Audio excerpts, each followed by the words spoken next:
عجایبو نړۍ د اف ام کلیک یوټیوب چینل ته ښه راغلاست. د عجایبو د نړۍ د خپرونې په دوهمه برخه کې غواړم د نړۍ له عجیبو سیمو څخه مو خبر کړم. نوموړې سیمې په طبیعي ډول رامنځته شوي دي چې په لیدو به یې حیران شئ.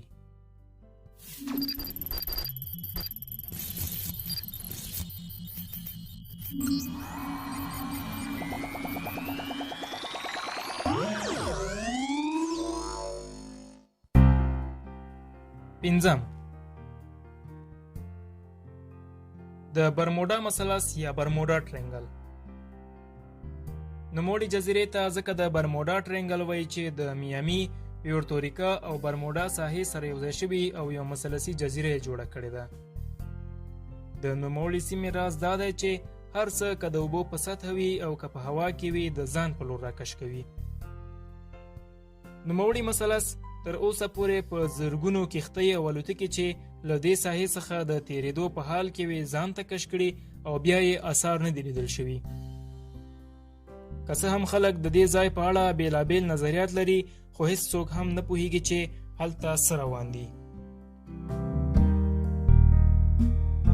څلورم، مادګاسکر کې د تیږو ځنګل.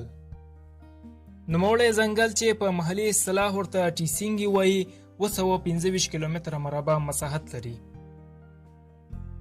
نوموړی ځنګل په 1990 میلادي کال د یو نړیوال میراث تر نامه لاندې د یونیسکو لخوا ثبت شو. له تیرو څوکو څخه جوړې ډبرې، کوچني او لوی غارونه، ځلیدونکې واجبه ویالې او ډول ډول حیوانات د دغې سیمې ځانګړنې دي. دریم، په کاناډا کې خال لرونکی خوړ. دغه په زړه پورې واجبه خوړ د اوسویس کوچني ښار په شمال لویدیځه برخه کې موقعیت لري. په اوړي کې د دغه خوړ اوبه تبخیر کیږي او معدني رسوبات یې خال خال د ځمکې پر مخ پاتې کیږي.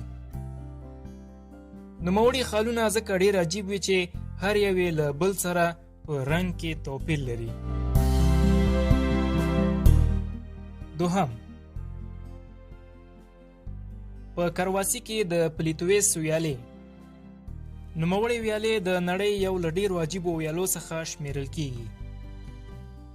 نوموړې سیمې د کم مساحت او ډېر ارتفاع په لرلو سره داسې ویالې رامنځته کړي چې په نړۍ کې نوم لري. د ساحې شینوالی، د اوبو سپین رنګ او شنه ډنډونه او ابشارونه د دغې سیمې له ځانګړنو څخه دي. لومړی، ارکانساس کې د الماسو معدن. نوموړی معدن د امریکا د متحده ایالاتو د تگزاس ایالت جنوب لور ته موقعیت لري. دا معدن د عامو خلکو پر مخ خلاص دی، هر څوک هلته ورځي او د ځان لپاره الماس پیدا کوي.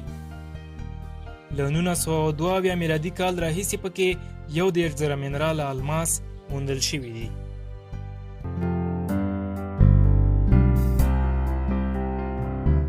ډیرو درنو کتونکو، د عجایبو نړۍ خپرونه هره شنبه او پنج شنبه له اف ام کلیک یوټیوب چینل څخه خپریږي.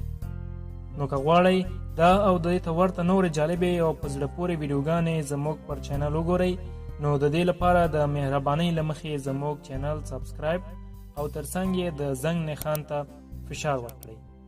له توجه مو نړۍ مننه.